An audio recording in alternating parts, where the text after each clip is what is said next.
Oh, yes, we are in fact in and recording. Welcome to a delightful episode, and I'm really looking forward to this. This is the glorious, the wonderful Kim Hicks, who's part of the fabric of my life here in Bristol, but also she's part of the fabric of the Bristol theatre scene. She happens to be a seventh generation actress. Her forefathers and her fathers' fathers, and so on go way back. And also, her family legacy is about always doing right for the city. We share the Bristol Old Vic Theatre School in common too. We've known each other for many, many, many years. So you're really welcome. This is the Good Listening To podcast, where all good questions come to be asked and all good stories come to be told. And the lovely Kim Hicks, actress extraordinaire, is just a natural storyteller. You're a sort of walking Jane Austen personification. You're also Sarah Guppy. I googled you before I started, and I just found that beautiful picture that I've seen before in the Bristol and Me publication, and it's a picture of you as Sarah Guppy. And honestly, if you want to find out the quintessence of Kim Hicks, Google Sarah Guppy, and when you're in your actress mode, I think that really sums you up as being a consummate professional and a glorious storyteller. And so I bid you thrice welcome to the Good Listening To podcast, clearing actress, gorgeous human being, Kim Hicks. Thank you very much. I applaud you too. What a lovely and rather embarrassing introduction. Pish and tush, madam. And if I may, do you mind me saying you made me howl like a drain 2 days ago, and I sincerely thank you for that, because you rang me, and if you're watching the film version of this, to say, since we last spoke, I've lost a tooth, and it's a front tooth, you said, and I'm in danger of looking like a Dickensian whore. And honestly, I just roared, and I felt sorry for you, but I just thought that was so brilliantly funny, and so, you know, my love of slapstick, and you've in fact imparted the fact that you're going to keep fiddling with some chewing gum, which is a I will. It's chewing gum filling the gap still now, and that until the 25th of March. So that's exciting, isn't it? So how did our teeth fall out? It's a very well filled tooth over the years, root filled and all that, and then gradually each time it's been seen to, the amount of filling has grown. And finally, I think I was doing something very normal, like opening a packet of crisps, you know, and suddenly, yes. Bing, and there it wasn't. So, yeah. The dentist was very charming. I picked up the piece, I phoned him, he stuck it back in, cost me £72, and £72 for about 22 hours worth of tooth before it came out again, at which point I started looking for alternatives, and here we have the chewing gum one. Lovely. Are we talking Wrigley's or sugar-free? Oh, no, extra white, extra, I think. Oh, thank you for going for extra white rather than sort of extra sort of Dickensian whore green or yellow or something. I have had to colour it with a bit of soy sauce and turmeric to make it match my teeth. You see, even the fact you know that, because it appealed to me in our love and joy of acting. I'm being facetious for both of us here. You know, that idea of actors who have Rice Krispies stuck to their face as warts or rapier scars that they put on. You know, there are many actors I love and adore who have tiny parts in things, but they go to such detail by character. Anyway, the fact that you know about, what was it, turmeric, and what was it? I just thought, well, the tooth needs to look a bit yellower or a bit browner than that. So I just sort of mushed in some soy sauce and a bit of turmeric.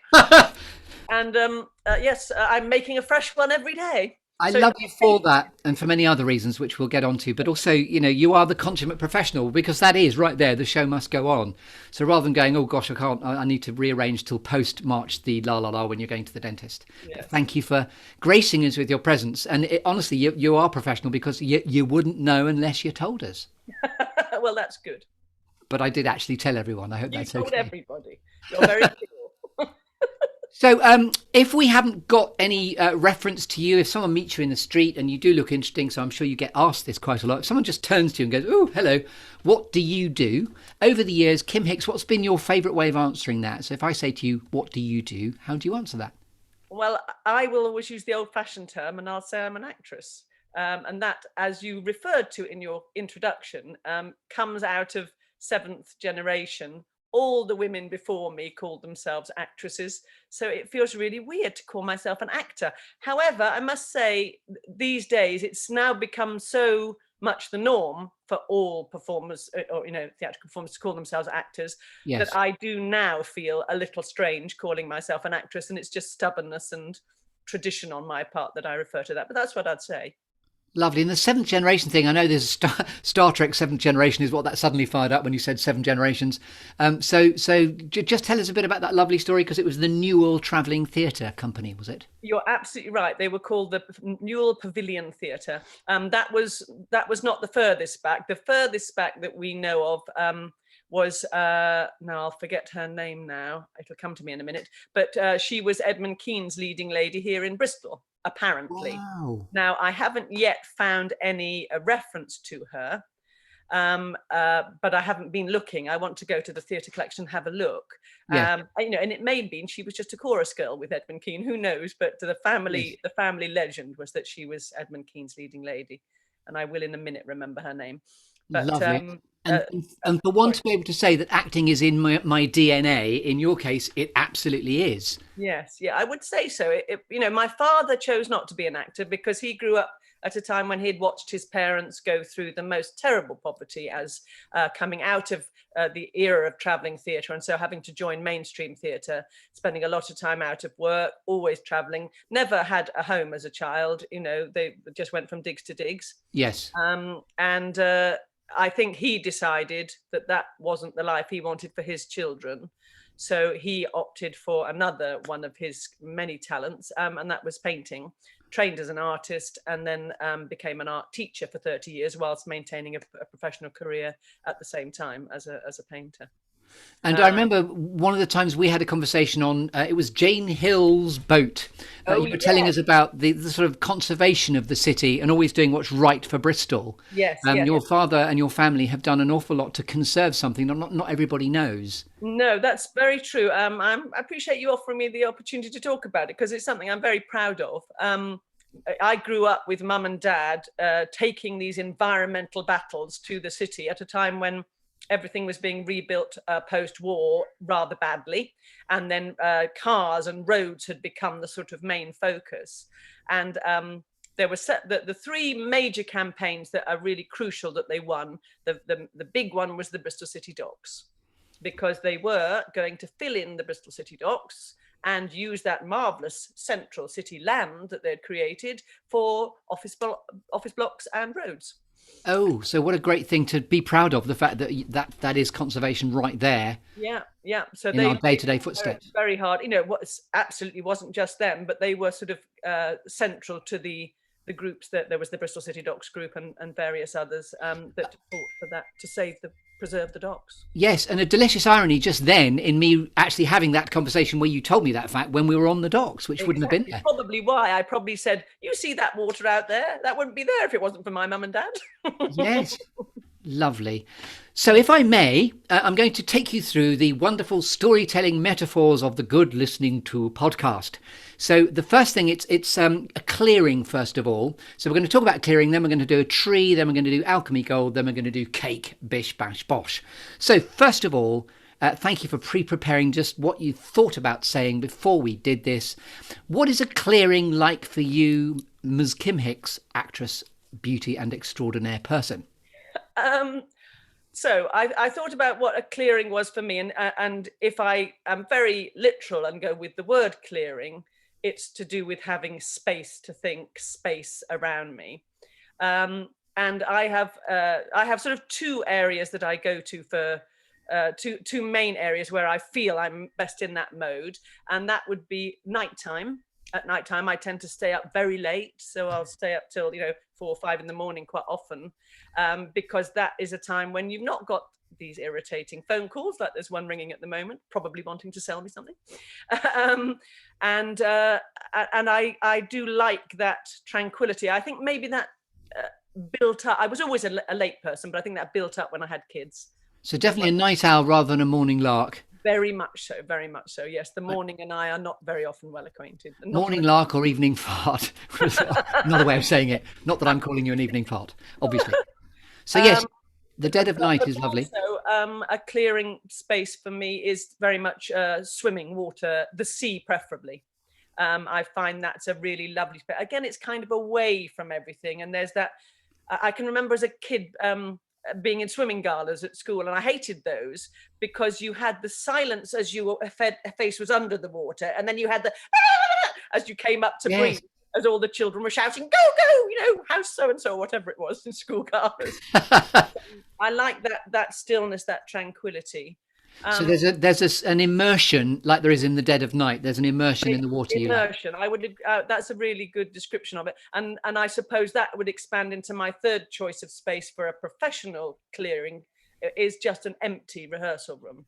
I like to get early to a rehearsal room, or more often stay late and just sit there in the quiet and think about what's been happening and that sort of thing. Oh, I love that idea of the empty theatre space brimming and charged with potential. I love that. Exactly. And it's exciting, isn't it? It's exciting, but it's also restful in a funny sort of way. And anything is possible. Yes, exactly. Lovely. So within that multifaceted clearing of immersion, I'm now going to arrive with a tree. So would you like me to arrive in a late night rehearsal room, or am I going to try and get in your front room with a tree, if you pardon that particular expression? Go for the late night rehearsal room. I think the tree into the late night rehearsal room in this context, Chris. Lovely. It'd be inappropriate otherwise, obviously. So here we are in your rehearsal room with a tree, and when I'm going to shake your tree to see which storytelling apples fall out. And this is the delicious storytelling exercise with a real invitation to go deep. 5, 4, 3, 2, 1, where you're going to have had, and you've already done the 5 minutes version, you've had 5 minutes to have thought about 4 things that have shaped you, actress Kim Hicks. 3 things, I'm doing the maths here rather badly. 3 things that inspire you, 2 things that never fail to squirrels grab your attention, and then 1 quirky or unusual fact about you, Kim Hicks, that we couldn't possibly know until you tell us. So over to you to shake your tree. Right. Now, it's really, really interesting challenge, because several of these things, the shaping you thing, in the end, I think you will discover as I talk to you about stuff, comes always back to one thing. And so that would be my dad.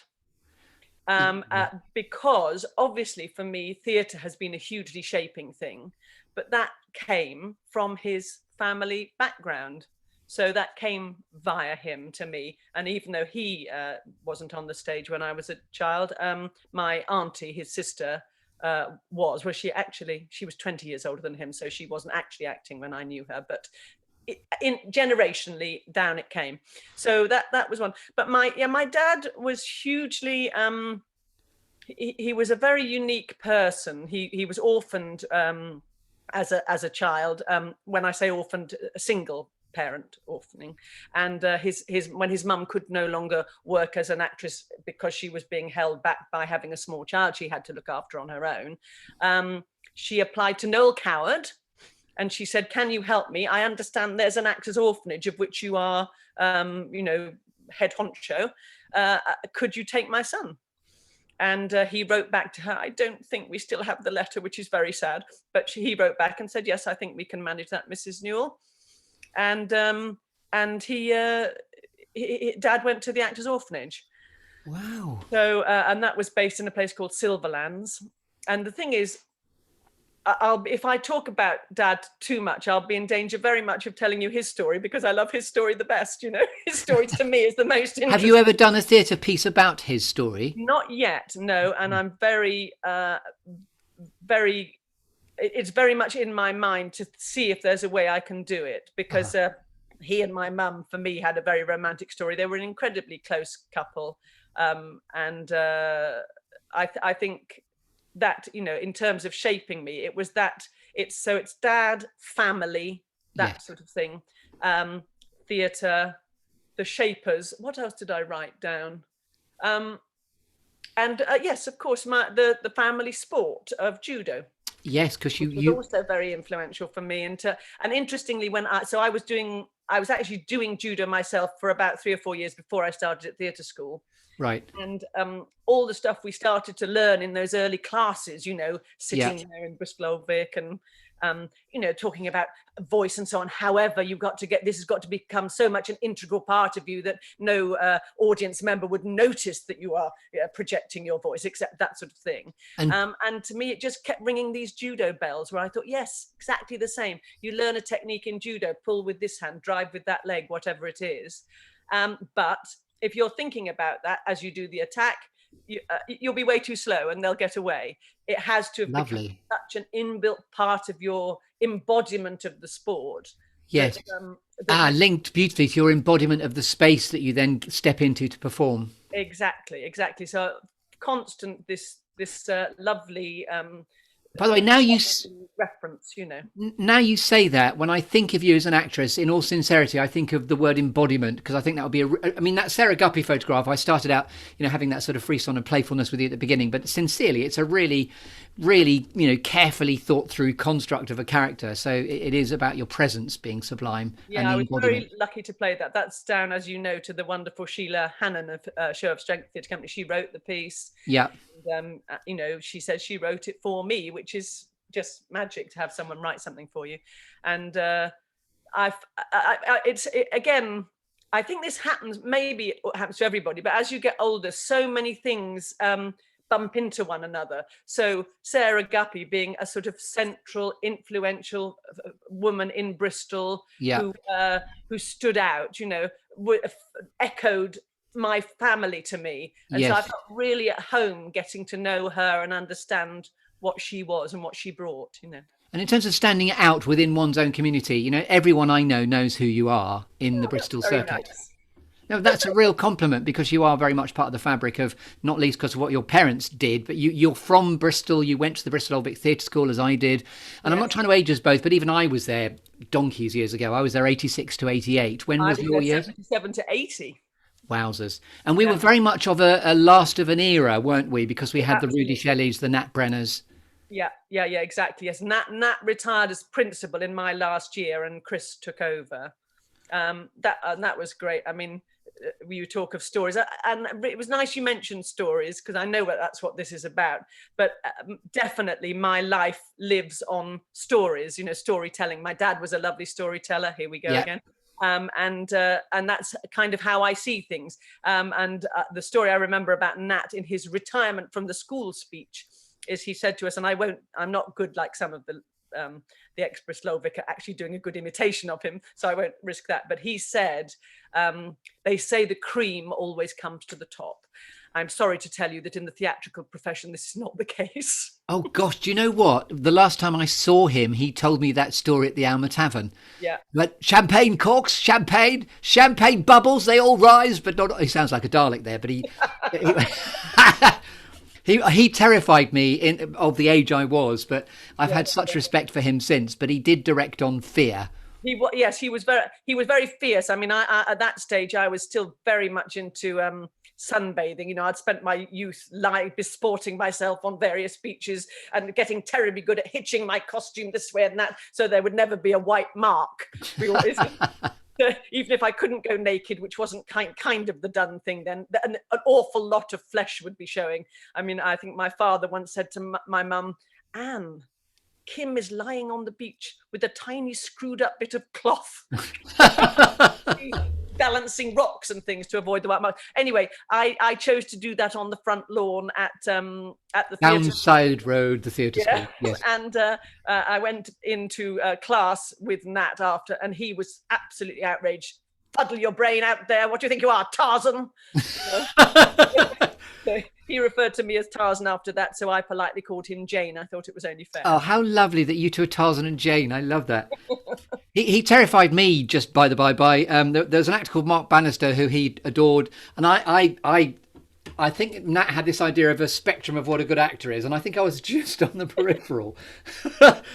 And basically, I was just very compliant, and I stood exactly where I was told to stand. But his big thing he said to me was, he came in a really arsey, ratty mood and just walked up to me and said, "What are you standing so fucking close to him for? Do you want to fuck him?" And I was thinking, oh, God. So I moved politely. It was terrifying. Yeah, first, I can't remember which of the Shakespeares we were doing, but I was being one of the princesses. And then at that point I was at my height in judo. I was in the British squad, I was top of the tree. Yeah. And he looked at me standing there, and my legs were firmly planted, and he said, "Look at how you're standing. You're a princess. What do you think you are, a fucking cowboy?" And then he saw the shock on my face, because my family are nothing if not eccentric and broad-minded, but just swearing wasn't something that happened in my house. And by the way, he would use swearing to that effect beautifully. Absolutely. And if I may, what brought me suddenly I came in from the wings into the spectrum, was another director came and watched a sort of Bernard Shaw scene going on, and Nat couldn't believe it, because this guy was really chuckling all the way through at me. And then so Nat's noticed me at the end, and forgive me on this podcast, the first time, probably the only time I'm going to use that word, he just came up to me and said, "Well, you did it, you cunt." And then he moved on, basically. So I thought, he thinks I've made it with the words, yes. I did it. Yes, there we are. Yes, you don't forget. Having asked me if I was a fucking cowboy, he then looked at the shock on my face, and then he said, "Sorry about that. Nice girl, nice family." We could finish there. If you can't top it, stop it. Nice girl, nice family. So yes, you've talked about your father being a major shaper because of your theatrical legacy and the DNA that it provided. Yeah. What else? In terms of shaping? Yes, we can go where you want. You don't worry about it being too prescriptive. Okay. Well, yes. I mean, I think growing up with my parents, they both trained at the Slade Art School. That was where they met. Right. So as I said, Dad had opted for art rather than theatre as his baseline, if you like. Yeah. And growing up with them was, I feel so fortunate. They helped you look, because their world was all about looking, about visuals, and so simple things like walking through a town, be it Bristol or anywhere else, my dad would always say, look up, because you get sucked into whatever is in the current shop window, and you're looking at that level. As soon as you look up, you see all the architecture, the gargoyles, the little quirky things, the horrors, whatever it might be, the modern horrors. But looking up has always been crucial to me. So I went to places looking up. I love that. And as an actress, that's notice. It is, yeah. It's looking beyond and above, and also whenever we went to places, we'd explore. Dad often had an umbrella with him, and he would point. He was very good at pointing, and of course his art knowledge, teaching art history, was fantastic. So if ever we did an art gallery somewhere, inevitably, by the end of our trip, we would have at least 3 or 4, if not more, strangers just hovering nearby to hear everything he would tell us, because he was so interesting. So he was a bit of a Pied Piper, and you've done lots of street theatre yourself. So I know that would be, you are a sort of natural successor to a Pied Piper. Well, yeah, it's funny. Yes, you're saying that, and certainly for me, as you know, the one-woman shows have been a massive part of my life. You said that the Jane Austen thing, that was the first one, which I started performing in 1980. Of course, so now we're 41 years I've been doing that show. And I still do it. It's I say I haven't done it during the pandemic, but I'm expecting to do it again. And could you do it at the drop of a bonnet, as in you just know the lines? Pretty much, yes. Interestingly, I did try running the words the other day, and there was the odd word that escaped me, and I thought, oh my God, it's actually been that long that there's a possibility I might slip a word. But that sense of the one-person show being something that is incredibly flexible in terms of where you play it. So I've played it in people's living rooms. I've played it to a full house in Theatre Royal Winchester, and everything in between. I like that. I'll come round your house if the money's right. I like that. Exactly. If you're prepared to pay, I'll be there. But what after a while, I realized one of the things that I loved about it was it had such an echo of the family traveling theatre. Lovely. The Pavilion Theatre, who they had a horse-drawn cart that was their stage. The cart was drawn into the town square or wherever it was. Yeah. The side would be dropped down, and that would be the stage. Canvas, what they referred to as tilt, was pulled out over where the audience would sit, and they would put their footlights, and then they had one little man who repainted the scenery every day. They did a different show every night, you see. So initially, I suppose they would expect to stay in a town for maybe a week or a fortnight and then move on. And were they travelling with a repertoire? So this is like mobile repertory theatre. Exactly. So different show every night, and then they would always be building in a new show, and they were never shy to completely plagiarize some other show or story that they thought would work. Yes. So people, what you had to do was you learnt cue to cue. That was the important thing. You learnt what the cue was for you to speak and what cue you offered for them to speak, and then you made up the bit in the middle to be roughly correct. That's in the tradition of the Folio Shakespeare Company, isn't it? Where you just know your taglines and what's next and your cues. Exactly. And then as time went on, each town you went to, you did a bit of rehearsal, and gradually you would know more and more of the show until you had the whole thing off, And by the way, talking about noticing and looking up, I've been noticing just now whilst you've been talking, behind you beautifully are the words mum and dad on a painting. So the fact you're talking so much about your mum and dad, that's by them or about them, or what is that? Well, this is a part of something that I'll get to quite later in what we're talking about. No worries. So sorry to yes, but that's why I've put it there, and I've got other things because that I want you to look at, but later. But you're a tease. But for me, it's a visual world, and so I didn't feel I could just sit here and chat with you without something to show you. So I've brought. Bless you.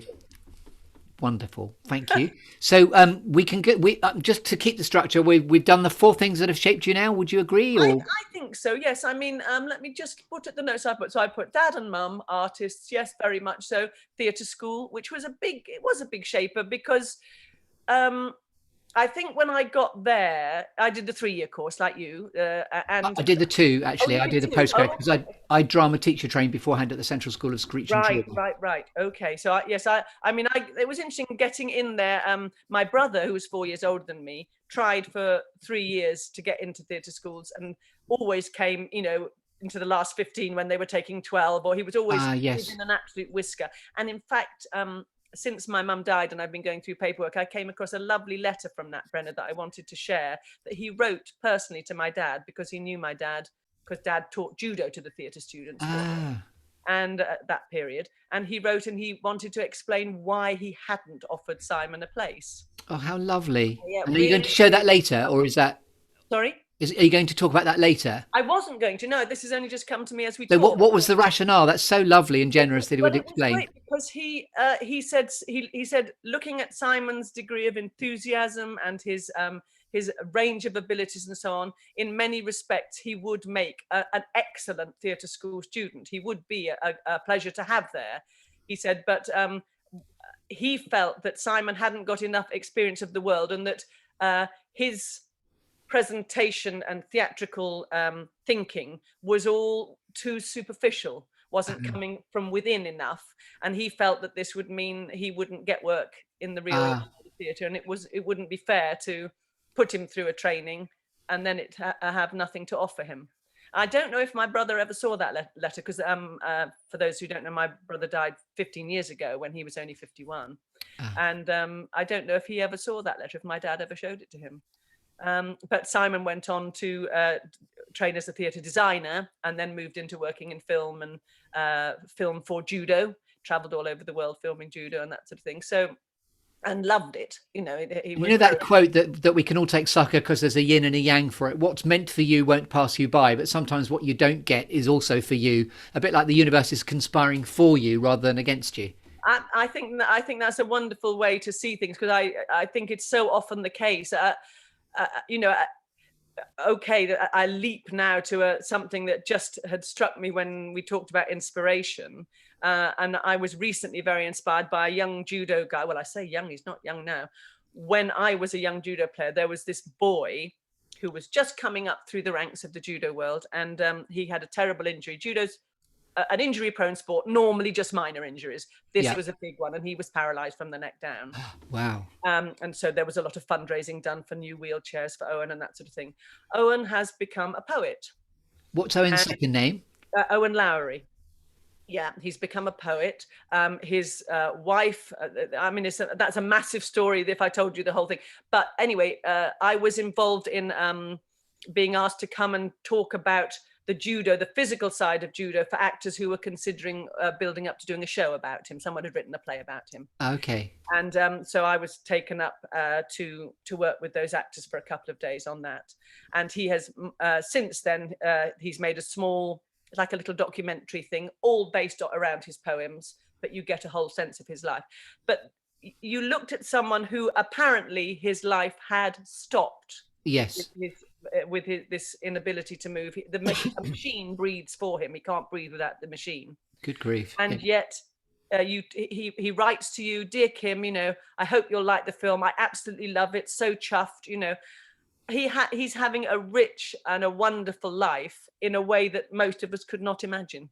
So he's still fulfilled and landed the right way up. Yeah. And I think human beings have a miraculous way of doing that, and I really love that. By the way, it's something I heard yesterday. It's called post-traumatic growth as opposed to post-traumatic stress disorder. Yes. And apparently 75% of people, stereotypically, and I may need to check the fact of this, but that's what I heard yesterday in a conversation I was having, that 75% of people who experience some form of trauma can grow from it as well. So it's not all over until it's over is another good thing for tenacity. Yeah. Very much so. Yes. And the other thing I'd noted just as a bystander thing was, because my parents were artists, I always felt different from the other children around me. So when I was at primary school, most of the little girls then were wearing little ladybird dresses and maybe white socks and pretty sandals and so on. And I would be in green tights and a bright red dress and maybe Wellingtons, because my mum thought the current shoes were too pointed and would ruin my feet, or perhaps I was in flip-flops for the summer or whatever it was. My mum, also very artist, used to wear flowing clothes, often a cape or a cloak of some sort, and she liked black, so she would arrive to pick me up from school in a flowing black cloak. I love that. And of course you can imagine it was, "Your mother's a witch, your mother's a witch," and so on. She provided me with a nice way round that. She said, "Well, if I'm a witch, that makes you a little witch, and you can turn them into whatever you like." As soon as I said that, of course, my mother was no longer a witch, and that was fine. Yes, she was absolutely awesome. I love her. And so there's a lovely flamboyance there, which obviously informs the theatricality. Exactly. But it did mean that's sort of an example of how I felt separate. My parents wouldn't have a television in the house. In fact, they've had their first television when I was on it. Mum said, "We've got to have a television now, Kim's on it." But apart from that, we never had a television. My father was convinced it would destroy the art of conversation. We sat down for meals, we talked and so on. By the way, no offence to the part, but was it worth buying a TV for the part? Was it a big part? It was for Crossroads, I'll have you know. I'll have you know. I'll get to that later, maybe. So therefore, a lot of the sort of language, the norms of conversation amongst my peers when I was a teenager, didn't exist for me. Yes. And I had no interest in it. And I think I was quite sort of, in many ways, I was quite proud that I was different, but it was a sense of being an outsider. And it's sometimes called or framed positively as being like a happy outlier.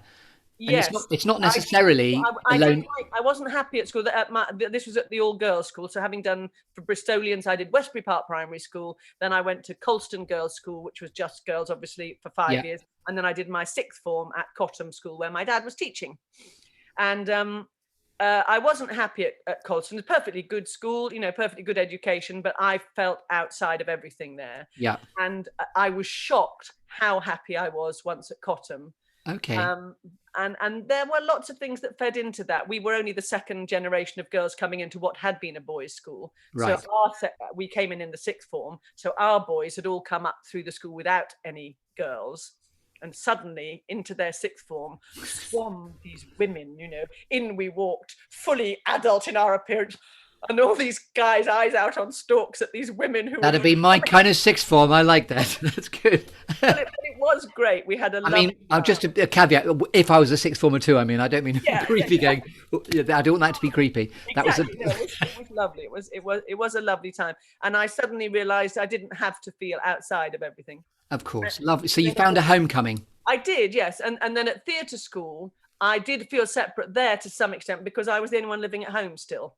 Everyone Right. else. So I was still going to my judo club and doing my Bristol thing, Yes. which was away. So I was separate, but I didn't, at that stage, you know what it's like at theatre school, everyone searching to find their persona and Yes. their what's it called, unique selling point or whatever.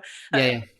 And Your differentiating factor. yes, Marvellous. that's right. And so to an extent, I sort of acknowledged that in a way everyone was an outsider. Did you ever audition for other drama schools apart from Bristol, by the way? I did. Yeah, I did RADA and I did Central. So I auditioned for all three. I didn't get recalled for either of the other two. So And I didn't like them. I didn't like Bristol keeps calling you. You belong in Bristol. And now there's you're very good at introducing the stories, Chris, with your little because when I was first touring with Actors Touring Company, and we were going to small and medium-sized venues, mostly small venues. So we were traveling a lot, and we'd arrive at a place, and I'd want to have an explore. I'd been taught to look up, look out. So I'd go and have an explore, and I played a game with myself. Each place I'd go, right, where if I lived here, which bit would I like to live in? And that would be nice, that sort of thing. And after a while, I realized that all I was doing was actually seeking out the bit that was most like Bristol. Okay, yes. And that was when I thought, I'm not doing this moving to London actor bit. I am staying right where I am because I love it. I love Bristol. I think we're incredibly lucky. Beautiful place. Very worried about what's happening with the current situation with all this high rise going up. That was something that they managed, my parents and their contemporaries managed to keep on top of reasonably. But it's so as anyone who's listening, write your letters if you don't like what you're seeing. Tell them what you're seeing. Campaign. And in my job as curator of this space to keep us going on structure, I'm just interested, thinking out loud where we are now. Have we finished the 3 things that inspire you? Yes and no. Inspire. So if I were going to pick sort of big issues of things that inspire me, it would be, sounds corny, it would be love. It would be color and light, definitely the inspiration of what you see and coming into you, and brightness and that sort of thing. And it would be human resilience. Lovely. So and I find, so that was where the Owen Lowry story had come to me. This quality that people can. Even though this pandemic period has been terrible in many ways, nevertheless, to me, there's an inspiring thing about it, because you've got all these other things around this incredibly changing space. Yes. So, the Black Lives Matter, the Me Too, all these movements that are building. Yeah, the Colston statue coming down during the pandemic. Absolutely. And of course, having gone to Colston's Girls' School, I was delighted to see him come down. As a Colston Girls' School child, you had to wear a bronze chrysanthemum on the special day when you went to the cathedral. And then as you left the cathedral, you walked past his statue and you gave him your bronze chrysanthemum. Wow. Well, I never gave him mine. Quite right. And by the way, the group that I've been running, as you know, during the pandemic, #LolVirus, the meme that came in about Colston was very witty. Because the day he was felled and he was clanged towards the harbour and then plopped into the water. The joke that came in was harbouring a well-known criminal. I thought, boom.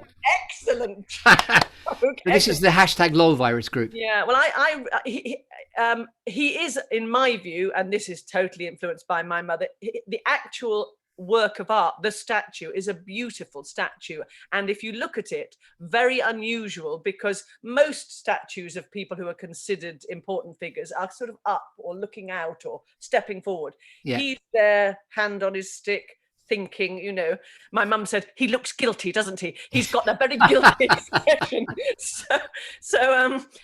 What I love is that he's not lost to the bottom of the water forever. He's been fished out. He will be, I think, in Shed, still covered in all the graffiti, which tells such a story. It does. I think it's the fabric of the story, is the fact covered in and I think that is absolutely right, because people tried for years and years to get that statue to at least have the story alongside on a plaque.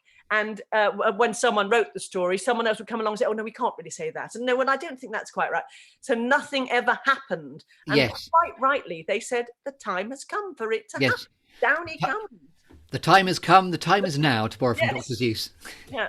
So in terms of what inspires me is it's that sense of people going about things and really making change. And it's never a nice, steady trajectory, is it? You never get everything sorted out and, and that's it. We're never going back.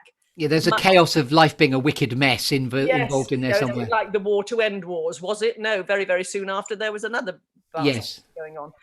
But it's that sense that individuals can make a difference, movements can make a difference, and never giving up on it. Yes. Black Lives Matter, these issues have been around for so long now, and we all know it's all wrong. And yet it still comes back and comes back and comes back. But you don't... It's even come back in the last 48 hours for the documentary we all know, in terms of the royal documentary. Yeah, exactly. We don't need to talk about that as well. No. They're not nearly as interesting as us. Yes, marvellous. Back to Kim Hicks. And by the way, you didn't use these words, but I'm getting vivacity in there as well, because you've always been very colourful in your vivacity of passion, vigour, love, change, resilience, tenacity. It is those things. And interestingly, I also noted down somewhere, I can't remember under which bit, I think it might have been for something about qualities that I bring. Right from primary school, all my primary school reports, which I think, well, I've got one or two of them somewhere, they had very little bits in which they wrote stuff, Yes, a lot comments. of the teachers were, obviously tired. But anyway, again and again, it would say in mine, Kim works with enthusiasm. Kim works with interest. Never said Kim was any good at anything, but it said Kim works with enthusiasm. And I do think that is probably something I do, is allow myself to get enthused. It's what makes life fun. And if I may, it's the notion of I'm just observing this now. It's about doing things wholeheartedly. Yeah, I agree. We've only got one go at it. Yeah. Otherwise, what's the point? Obviously. It's not that I am quite cautious in some areas. So, for example, I've never been drunk, so I'm cautious. Never. Alcohol. I love watching my friends get drunk and spending time with them. They're enormously entertaining, and also gives me an opportunity to tell them what they did later. Oh, well, you just don't drink, or you just don't get drunk? No, I don't get drunk. I'll have a glass of wine, but I'd get tired of the taste. I'm just, I started to think, well, people always want you to have alcohol. What shall I have? I quite like the flavour of gin and tonic, so I'd have a gin and tonic. And after a while, I'd say, well, can I have a bit less gin, a bit more tonic? I thought after a while, just give me the tonic. I like the flavour of the tonic. The gin is kind of Well, that's so lovely. So you literally think, you've never been drunk. I think that's just such a lovely. People always think that's very That's odd. worthy of a quirky or unusual fact about you later on, but you're going to bank that for something else. Yeah. Am I right in assuming we now be at two things that never fail to grab your attention? And that one, interestingly, I found very hard, because everything grabs my attention. You surprised me. If I'm allowed everything as one of my two things, then I can do it for you easily. But what did I write? Humour. That's why you're such a lovely person to be around. You over bubble with humour, and it's good humour and wit. I love wit and humour, and I suppose that comes back to words in a way, but not just words. Words, how they're given to you, how they're shared. Yeah. That sense Stories of sharing. Again. Yeah. And I love that. By the way, I'll take that. Everything and me grab your attention. I love that. Very good. And by the way, saying everything, because it's borrowed from the film Up, I like the fact that you're using that metaphor. Your head's just full of squirrels. Oh, squirrel, squirrel, squirrel. Everything's interesting. It's true. And then I think I'm always grabbed by energy. I think I know when I was expecting my kids and when they were little, how you have hopes for your children, and then you're I'm not going to impose anything on them, and I just want them to be who they are and all that sort of stuff. And I used to say to myself, just please don't let them be totally bored and not like doing anything. That's the one thing I would despair at. And yes, I've been very lucky. They're both, lovely, enthusiastic doers. Yes, it's in the nurturing, my dear. It's in the nurturing. I love that. And I like to think that has an influence, but I think there's, to an extent, people bring stuff with them from, wherever they come from. Yeah. And I believe now then, and again, forgive me if I keep anchoring occasionally to the structure of curating the space, one quirky or unusual fact about you that we couldn't know until you tell us. Right. Well, I thought long and hard about that. And I thought it's actually a very challenging question because, in a way, you don't know it's quirky. It's someone else who tells you it's quirky. And so I was talking to my partner, Dave, and I said, I've been thinking, what do I say? I'm a judo black belt. Well, unusual. And yes, a lot of people don't know it. Or I'm a night bird, go to bed 5 or 6 in the morning. It's boring, And then I remembered a friend who was staying, and where my courtyard is, the bottom of a hill, the drains sometimes get blocked and we get a lot of water. And it was it wasn't that early in the morning, but I was still in my dressing gown and it pouring with rain, and the drain had got blocked and it needed unblocking. So I went out there in bare feet, hitched up my dressing gown, got something poked around until I could clear the drain, trying to hold an umbrella at the same time. And this friend said to me, "Oh my God, Kim, you look like one of the great British eccentrics." I was really pleased by that. I can't tell you. Delighted me. By the way, you are a quirky and an unusual fact, is what you've just revealed. It's just Kim Hicks's fact, a quirky or unusual fact. The thing my partner steered me towards is something that you might enjoy, which allows me to bring in visuals, which is what I hinted at earlier, was that I love making things. I think that's kind of the other side of the one person show. You don't just do the show, you also build the set and all that sort of thing. Back to my dad again, dear old dad. Throughout my childhood, every birthday, my dad made me a birthday card. And from the age of about 6 on, I collected them. I've got them all, and they lovely. are all in that bag there. And that's why that says "to Kim from Mum and Dad." Wonderful. So I love that. It's permanently on display. And they were all they would always encapsulate something about my life, often in a humorous way. So one year when I was about 15, I entered my first judo contest in Wales, the Welsh Open, and I won. Wow. So I was champion of all Wales. So my dad's birthday card to me that year was a picture of a large whale with a spout of water, and me in my judo suit bounced on the top of it. The very first one he did, and we always used to say my dad's cards were magic. So this was the first one that I kept. And I don't know if you can see what it is, but it's a bush. And the reason was, that sounds very dicey. Yes, for the podcast, you've got us intrigued now. Can we say shrub? But anyway. Say bush, there's no wrong word, bush. It's a shrub. And the reason is because I was suffering, quite an imaginative little person. I was suffering from certain nightmares at that stage. And the big nightmare that used to wake me up the worst was that I was being chased by witches, a whole crowd of witches. And I was running and running and running. And sometimes it would turn out all right, because I would arrive at a bush and the bush would open, and within it was a fairy. Oh, you're opening it up to reveal the fairy within. I love that. And I think he wrote on it, "For Kim on her 6th birthday, may your happiest dreams come true." Do you know what? That is so delicious, because that's in such pristine condition, and yet, no offense to both of us, your 6th birthday was quite a while ago now. It was quite a while ago. And in fact, as long as I slept with that card by my bed open, I never had that dream again. That's such a rich, precious treasure. And in fact, it's got sellotape, which is still intact. Yeah, the sellotape was because it got a bit bent, and so I straightened it out. That's so wonderful. That does look in pristine condition. And as you see, the big bag over there, full of one card after another that tell my life story, really. So a life story in birthday cards from your father. How lovely. Yeah. When did your father leave us, by the way? So Dad died in 2013 or 2014. Yeah, so a little while ago. And then my mum actually died just last year in June. So Dad got to 86, Mum got to 92. So your mum has died during this pandemic period. Yeah. Fortunately, nothing to do with COVID. We kept her very carefully. We live next door to one another, which is an extraordinary luxury. So when I was a young woman, they were always there. They were my inbuilt babysitters, so that I could continue to work. It's all very well. Many actresses, their careers end with family. Well, as you mentioned, your own father's mother who had to put him into the Noel Coward orphanage. That's such an extraordinary in story. order to keep working. Exactly so. So they were there, and then as the years went by, I was able to be there for them in their old age. So your family have given you real constancy, and so you are the constant as well, is what I'm reading between the lines rather obviously. Yes, there. I think so. You know, and when Mum wrote to me, because so there's these two houses at the bottom, at the far end of the lane. My brother, after 30 years living in London, came back and I got the house at the far end of the lane. So we are a little enclave down here. And my mum said to me, "You're queen of the lane now."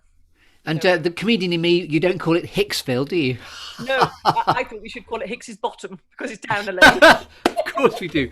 I shouldn't claim that. That was another witty friend who came up with that. Hicks's Bottom, I like that. So I believe we finished shaking your tree. Would you agree? It's not over by a long way yet, but no. Well, no. So I wanted to develop the card theme, if I may. Yes, that's what those are about over there. Okay. The bag of cards that I made for my son Jack for 25 years. Oh, you've gone in the distance with your Wi-Fi signal. Just a minute. Oh, sorry. Hold on. The line caller. One of those packs. Have you got me back? I have. Welcome back. One of those packs is of the cards I've made for one son and one for the other. And I just thought you might like to see a couple of them. Mine, whereas Dad's were always visual and quite snappy jokes, mine got quite long-winded. What a surprise. So I picked the two 17-year-old ones. Jack is 4 years older than Robin, so he's now 32, Robin 28. Yeah. But the 17-year-old ones, so this was the one to Jack. So Jack's were always made as a number. 7. Yeah, I can see what you're doing there. That's the number 17. The quirk was that as you folded out the number, it became a shape that meant something else. Yeah. So this one reads, "Can 17 have come so soon? Oh, Jack, we can't believe it. The brink of manhood, brains and brawn. You've worked hard to achieve it. Adventures beckon far and wide, cross seas of sparkling foam. But don't forget, there'll always be a plane to bring you home." That was beautiful. It opened up into a glorious silver aeroplane. The clue is in the plane and the silver. That was very good craftsmanship. And I'm doing the visual cues as well, because obviously this is mostly a podcast and the visual. But for those just listening, you just have to believe that was awesome. We just had a flyby. So that was the one to Jack at 17. So that was the number 17 turning into an aeroplane. I love that. Yes, that's right. And then this was to Robbie. Now, this one actually was not a very creative outside shape, but because Robins were not the numbers, I started off with Robin thinking I'd do the numbers in words. So his very first card was, "Robin, you are 1." And then you opened it up and it said "de full." Okay. Then I thought, "Robin, you are 2, lovely. Robin, you are 3. I'm never going to be able to keep this up." So after that, I reverted to the letters of his name. Yeah. And so he had Robin, Mark, Raven, Willingham. So he had a letter each year. And I think this was an I. And so that one. So just explain the letter again, because you faded out just at the I. Rob. Very straight one. So it's not a very interesting one to look at. Yeah. But I thought you might be amused. So it reads, "Another year has hurried past. 17 has come too fast. But Robbie, what you have achieved has to be seen to be believed. Your characterful fashion sense comes from a growing confidence." Flip over, it's getting longer. "You sing, dance, act, play piano. You cycle, climb, wait, train and row. You're thoughtful, funny, kind, polite. You have a boundless appetite. But there's one thing that caps it all.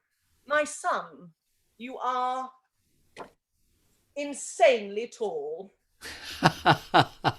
That's lovely too. Thus opening to the whole length of the card. That's being right. your gorgeous son. And this was because he'd been out with a girlfriend and she had waved to a friend across the road who then texted her, "Who's that man with you? He's insanely tall." Lovely. So does he have the great joy of being a sort of meeting point for people at festivals and things if he's that tall? Well, I hadn't.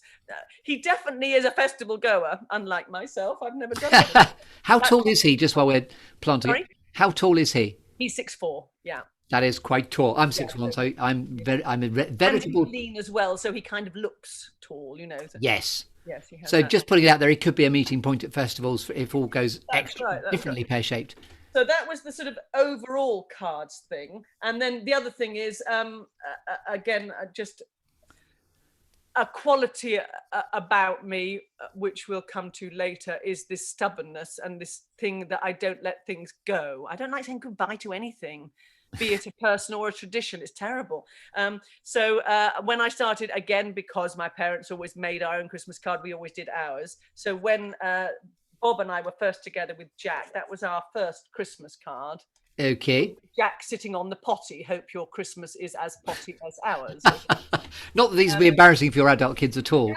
That's really great. And then it just developed that we always made sort of bad jokes about things. So this was, again, while I was still with Bob, this was the turn of the millennium. That was, so what have I put on that? Let's go bananas this Christmas.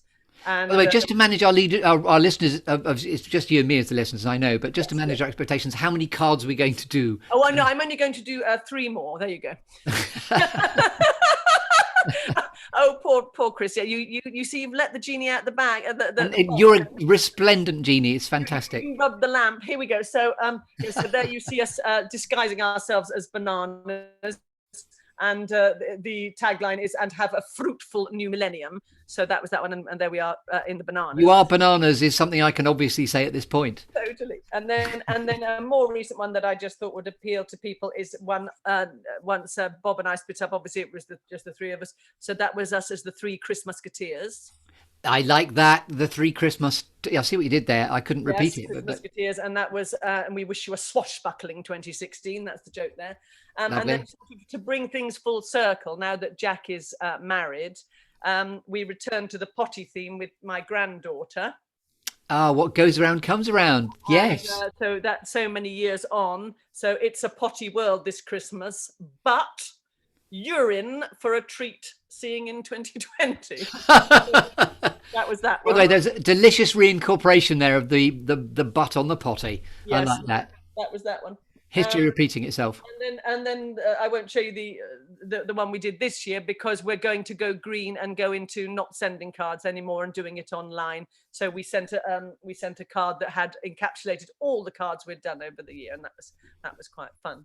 So that was that. And then the quirky, yes, other things I like to make. I like to make treasure hunts. So I'm renowned for my treasure hunts, and I also loved doing fancy dress for my children. It was extreme. It was ridiculous. Primary school children. This one wasn't so extreme. This was the beginning with Jack going as the Royal Mail. Of course, there he is in a box looking like a stamp.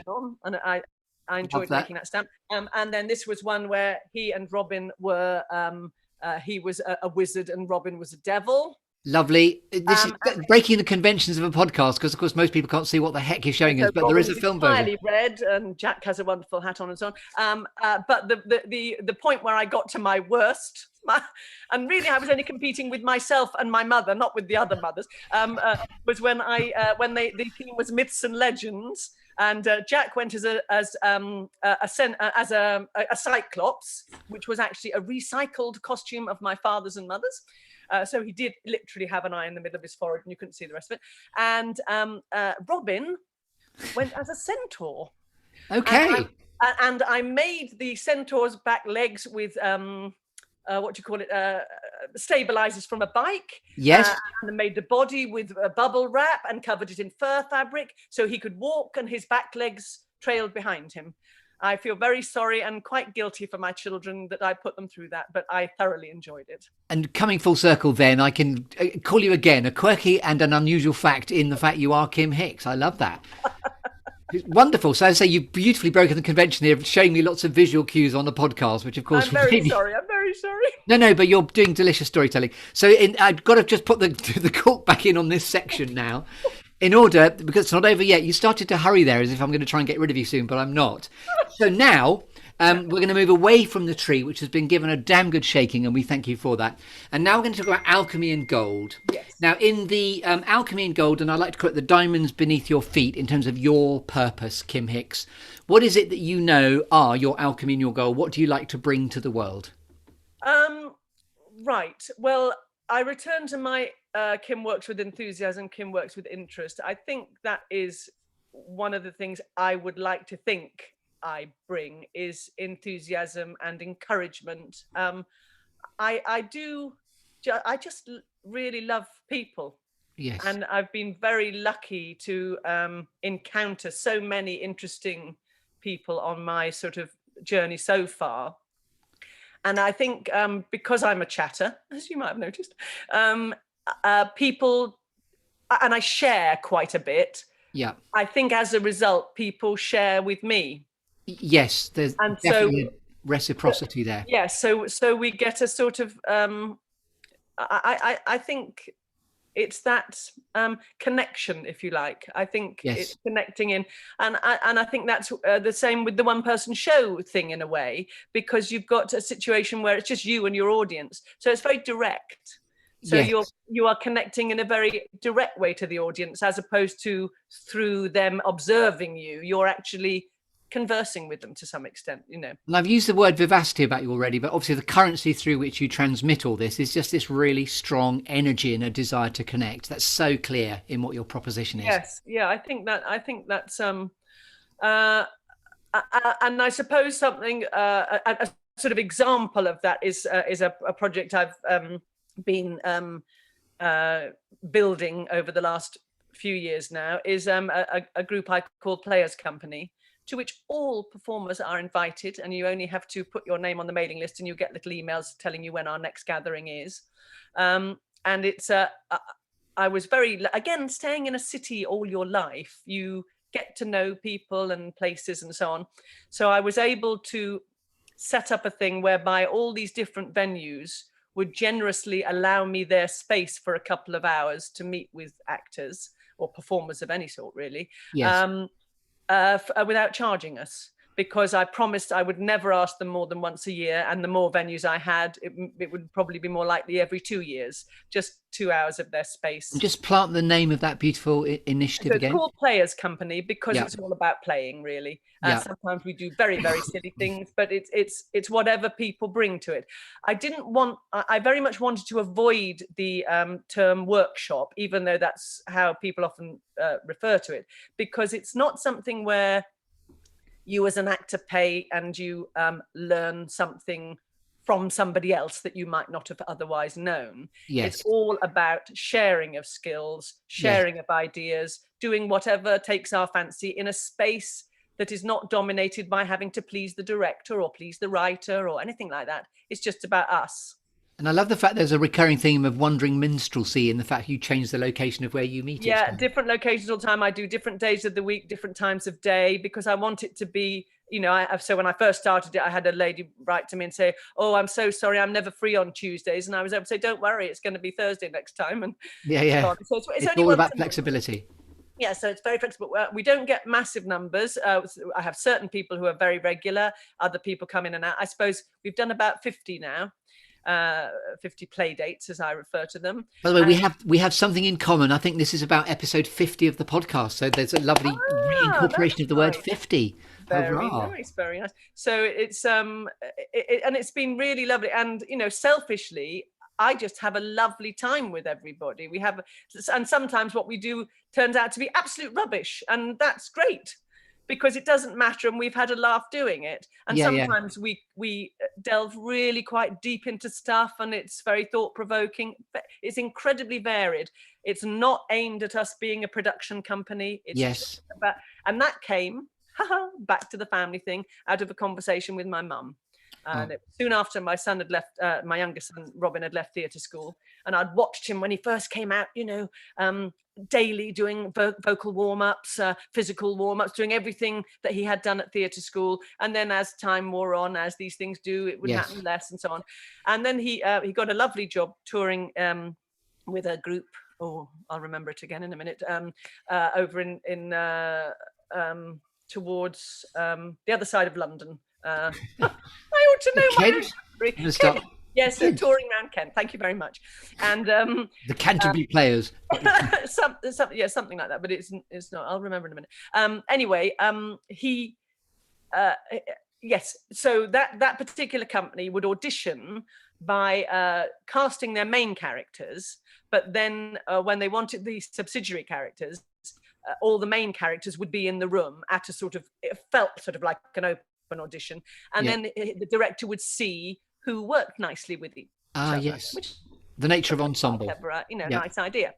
Exactly. So there was one lad who had been at theatre school with Robbie, who, and this was like 18 months on, I suppose, after he left, who had not worked at all since he left. And a very nice actor. I'd seen him work in the productions, perfectly good actor. And Robin suggested him to the director, because this was the second time Robin had worked with this director. And the director said, yeah, sure, let's have him in. So I said, oh, well done, Robin, that was great. And then when after it was over, I said, so how did, I can't remember the boy's name now, but I said, how did he get on at the audition? And he said, well, it was really strange, because it was like he almost wasn't there. He didn't sort of seem to put himself into any of the spaces where we could see what he could do. And so, no, sadly, it didn't work out. I'm happy to tell you that boy has since done rather well on TV. So that's marvelous. But at that time, and I just sat there thinking about it, and I thought, yes, he's been out of theatre school 18 months. He hasn't worked at all. Yes. He doesn't believe he's an actor anymore. Yes, you sort of blend into the. He's got nothing to give, because he doesn't believe in himself. He hasn't been doing it. He hasn't been. Yeah, no one's put the spotlight on him. It's all about doing, isn't it? It's all about connecting in and doing. And if you're away from it, it's like any other habit. Yes. No, it filters away. So that was one thing. And I was talking to my mum about that one morning. And she said, isn't it a shame that cities don't have, like they have, the tennis club and the whatever it is, that they don't have the theatre company. Yeah.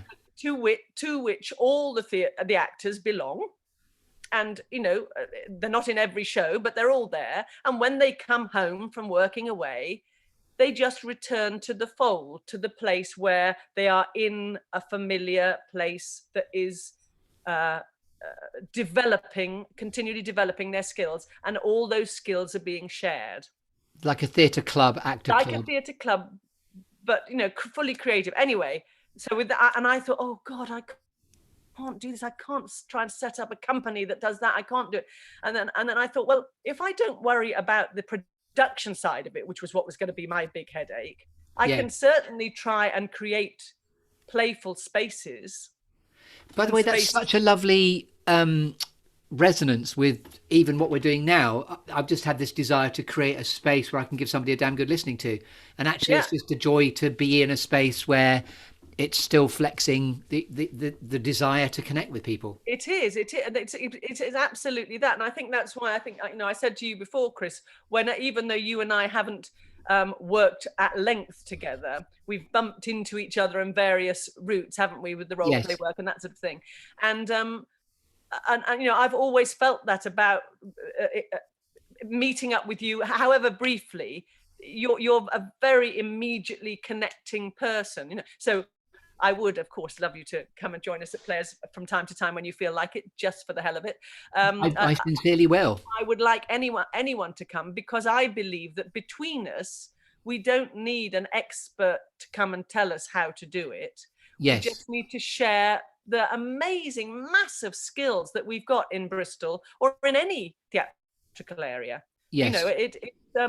It's all there to be tapped into. And so if someone's going to do I don't know, I've been cast in a Japanese no theatre piece, you'll find someone in Bristol will have done something with Japanese no theatre. Yes. Have you done a Japanese theatre thing? No. So... Of course. By the way, there's a lovely, again, a connection, because I love to do this workship in France, which is the comedy improvisational thing, which is just this empty space of yes and. The next one's happening in September. I'll tell you more anon. Brilliant. If I may now, could I award you with a cake? Please. And this is the final storytelling metaphor. Can you just, I think your sound might have gone suddenly there. Are you still there? Am I still here? No, you're still there. So the cake now is the final metaphor within the clearing, where this is your opportunity, lovely Kim, to put your cherry on the cake of the conversation. Now, this is a lovely, as you're theatrical, it's a bit like all the world's a stage and all the men and women merely players. So what would you like your legacy to be? How would you most like to be remembered? Or advice to your younger self, or favourite quote, whatever you want to do. How would you like to interpret your cherry on the cake moment? Well, as you've noticed, I'm not very good at limiting it to one thing. So there are various angles I took on this very interesting and Did you lovely now? part of our So talk. the genie comes out the bottle again. Outcome, pop, out goes the cork. Here I am again. And so returning to Dad, I just had a couple of ones that I thought you would enjoy. My dad was, I think, he lived through wartime and difficult times. And food was very important to him. So I have two lovely quotes from my father, which you might enjoy. The first one, a piece of advice: never eat on an empty stomach. Very nice. And the second one was treat every meal as if it was your last. So I grew up with that. That was fun. I think if we're talking about what I would like to be remembered for, I think it would be for, maybe playing to people's strengths when in my connections, spotting the good things. I can remember when one of my boys was still living at home, and he was fantastically helpful in emergencies. An occasion I was doing a show up at Cheltenham. I'd driven up there in the afternoon, set up, and realized I had forgotten a crucial piece of the costume. Oh my God, I didn't have time to get all the way home and get back to the theatre in time. I rang Jack. He found the piece of costume. He drove up to the Downs. I drove back as far as the Downs, grabbed it back to the theatre. Show was on, fine. Jack did that. I can think of countless occasions when he's rescued me. But in terms of having him living in the house and doing things like emptying a bin or anything like that, oh my God, not there. And it began to be a real thing. Oh, please, Jack, would you? Oh, yeah, in a minute, whatever it was, that sort of teenage time. And I suddenly thought, I'm actually going to destroy my relationship with my son if all I do is focus on this negative aspect. So I'm going to deal with the fact he's crap around the house, and I'm going to be merciless in playing to his strengths. And that continues to this day. If this machine collapsed now, it would be, Jack, I'm in the middle of a podcast and it's all gone dark and I don't know what's happening, help. I've called him at 3 a.m. when I fell for some scam and something came up on my screen and I let someone into my computer, and he came over at 3 a.m, apart from being fast asleep, Googled it, yes, it's a scam, go away, leave my mother alone, next day computer to and so on. He's fantastic. And that to me is just one example of looking at the best and playing to strengths. People to play to the strengths, so that Lovely. would be one thing. If I were to bring my mother into it, I think subscribe to things she advised me, which was she would say, never do or say or write anything that you wouldn't be proud and happy for anyone to read or to know. Great advice for kindness. And she said, because once you've said something, it can't be unsaid. That is really profound too. Yes. And I do think, it does sometimes make you cautious, and maybe sometimes overly cautious or overly conscious about being tactful. But I don't think that does any harm. I think makes the world a kinder place. Yes. And I think I've been thinking more and more recently, we go to school and we learn English and maths and science and so on. I think there should be some form of lessons in kindness. Yes. Because I don't think people are kind enough to one another or themselves. Yes, empathy being the real important aspect. Everyone's fighting a battle we know nothing about. Yes. Yeah, and looking at my notes, 2 more to go. So, yes. I was going to say, we don't need every quote you've ever known. No, I promise you don't. My Auntie Joan was one, she was one of my dad's older sisters, and she was very sweet. She would just say, don't ever hold back on telling people what you love about them and what you admire about them. She said, life's full of criticism. And it's true, isn't it? You read the book and you go, oh, no, it's marvelous. Oh, what? God, they've got the comma in the wrong place there. How ridiculous. And instead of going, what a wonderful piece of writing. Yes. And then just my lovely partner, Dave, he's fantastically well read. He's a highly intelligent. He would deny this absolutely and probably be horrified that I should say this about him, but he's very intellectual in that he approaches things. He's an actor trained at Bristol Vic Theatre School, 3 years together at Bristol Vic Theatre School. Oh, so you really went back to your roots in the relationship. I like that. Yeah, separate marriages, separate families, and have been now together 11 years. though we still don't share a home. But anyway, Dave will read great books, and I am very lazy, and I'll say, oh, what's that about? And he'll give me a rough idea. So you don't have to read it because he's read it for you. It's absolutely great. I cherry pick the bits that really appeal to me. And quite recently, he told me something, and I think this is also very important, and it's a Kurt Vonnegut thing. A Kurt? Kurt Vonnegut. He's quite well known, and it's a book. And I didn't write down what the book was, but he said that human beings were put on this earth to fart about. And again, I'm coming to an if you can't top it, stop it. Yes, the sound broke up just at that pivotal moment. It's come back, but the human beings are put on this earth to fart about. This has been a joy, Kim Hicks. Thank you so much for gracing us with your presence here on the Good Listening To podcast. Where can we find out about you on the internet? Very good question. You can just go to Kim Hicks's website, which interestingly my son's helping me put it together. He's been helping me to put it together for 8 years maybe now, still not finished, but there is enough on there that you can see stuff about me, but nothing very current. So I'm a mystery person. You'll have to look for me, search for me. Well, I think we've put to bed the fact we've definitely put to bed that you're a mystery person, because you've been beautiful on the open road of expounding marvelously. And in fact, just for you, Chris, you said it's a podcast, just in case, I just thought it's only fair for me to do this. You want to come home with me, dearie?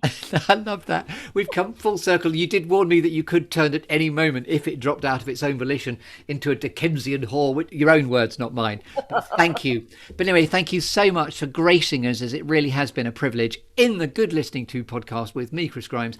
This has been the adorable, the lovely, the vivacious, the energetic powerhouse, the roller coaster of an expounding storyteller that is Kim Hicks. Thank you, Chris. I've had a lovely time. Thank you very much indeed. Good night.